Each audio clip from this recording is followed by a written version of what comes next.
அக்கா அக்கா அக்கா அக்காவை ஆளை காணா. வாங்க சின்னத்த. ஆமாம்மா, எங்கம்மா அக்கா? இல்ல வெளியில போயிருக்காங்க அத்தை. வாங்க உட்காருங்க, டீ போட்டு எடுத்து வரவா? இல்லம்மா, நான் கிளம்புறேன். அக்கா வந்தா சொல்லிரு. ஐயோ ஏன் அத்தை, வந்துருவாங்க, கோவிலுக்கு தான் போயிருக்காங்க. சாப்பாடு செய்யறேன், சாப்பிட்டு தான் போகணும். சரியா? சரிம்மா. உட்காருங்க, வரேன்.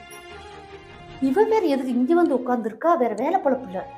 மருமக வேற. அக்கா இப்போ சமையல் வேலையெல்லாம் முடிஞ்சு. என்னங்க அத்தை? அவதான் வந்தானா, அவளை எப்படி இங்க உட்கார வச்சு சமையல் பண்ணி போட்டுருக்க? அவளதான் வந்தவனே வீட்டை விட்டு விரட்டி விட்டுருக்கேன். அதை விட்டு உட்கார வச்சு உன்னை வீட்டை விட்டு விரட்டணும். மரியாதை போய் சொல்லி. அத்தை, அவங்க பேசினதெல்லாம் மனசுல வச்சுக்காதீங்க அத்தை, சாப்பிட்டு போங்க அத்தை. இல்லம்மா, நான் அப்பவே சொன்னேலா, எனக்கு தெரியுமா அவளை பத்தி. அதான் நான் உன்கிட்ட சொன்னேன். என் குடும்ப கஷ்டத்துக்காக ஏதோ ஒரு 10,000 5,000 வாங்கிட்டு போலான்னு வந்தேன். நான் நல்லா இருக்கும்போது நல்லா செஞ்சேன். இப்போ பரவாயில்லம்மா, நான் போயிட்டு வரேன்.